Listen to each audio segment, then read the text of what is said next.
BJ from Board Game Gumbo. I have got my guest here, Jeremy. I've also got the board game ambassador, Verla, here to talk about a game that I really enjoyed. I actually introduced it to my scout dads. Verla, have you played Stop Thief from Restoration Games? No, I don't know that one. My wife actually owned the original, and I still have that original copy. But Jeremy, I think you had played the original as a kid too, right? No, I didn't actually. I did not. I thought I may have, and then I just could not recollect anything like it. I just couldn't. I couldn't recollect anything like it. So, no, I haven't. Stop Thief, though. This is the new reimagined edition from Restoration Games. Oh, there he's got the board out. Nice. Yeah. Nice.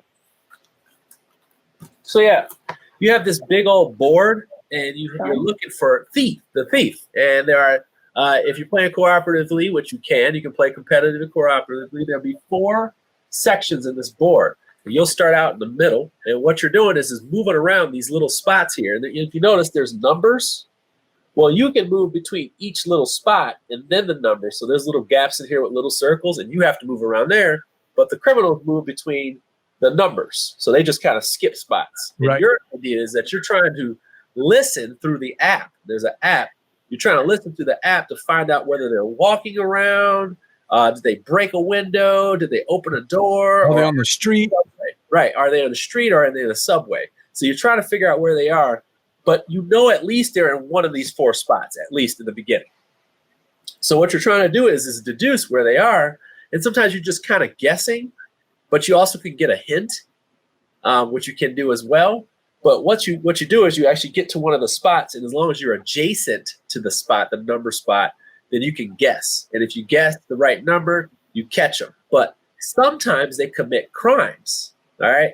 So sometimes when they commit crimes, that's a dead giveaway because there's actually spots that show the crime spots.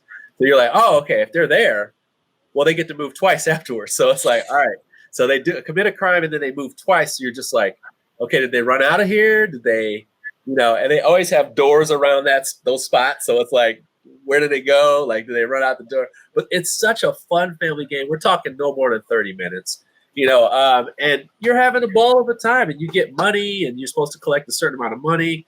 It works cooperatively. You got to take out, I think you got to catch 6 or 7 people before you run out of money. It works every mode. It's a classic for a reason, and they brought it back for a reason. Super fun. I've played it competitively. Have you played the cooperative mode? I've only, every time we play, the Scout Dads want to compete. That's how we do it. Yeah, I played it basically only cooperatively. So it's super fun. That's all I can tell you. It's just what Restoration does with these games. They find the right games, like Dinosaur, the Dinosaur Tea Party, like those types of games. It's just Downforce, which I'm going to talk about at another point because I have so many Downforce expansions right now I got to play. But they just do such a good job of cleaning up these games and just giving them such a beautiful sheen. Verla, take a look at that artwork. I mean, it just kind of pops. It's very, very clean.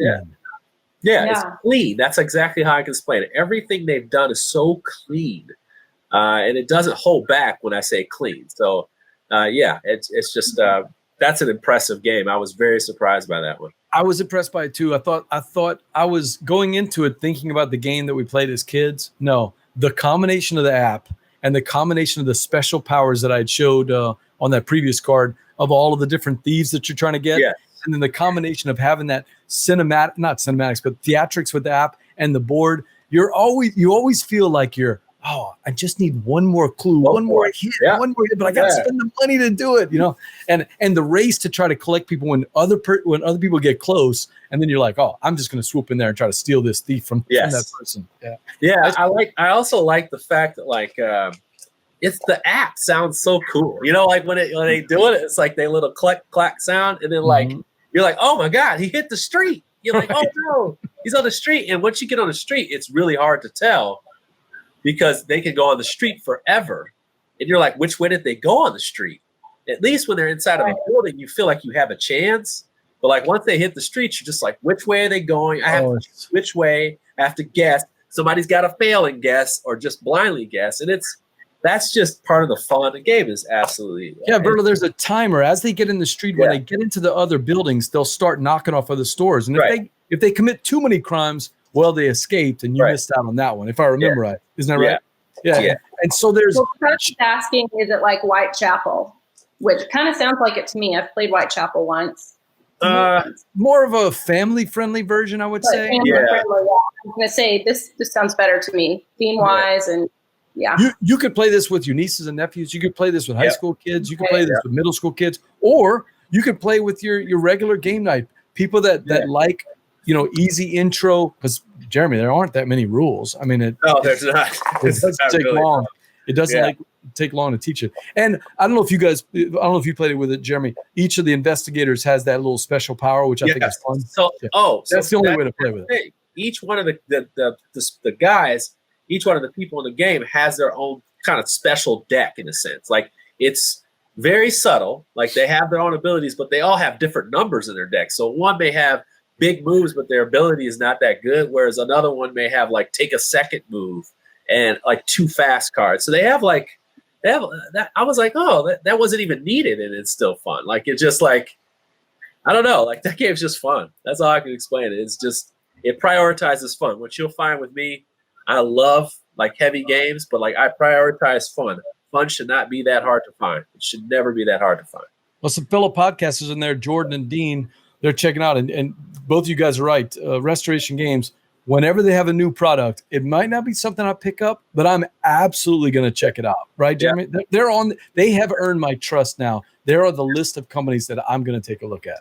Yep. They haven't failed me yet. So they haven't failed me yet.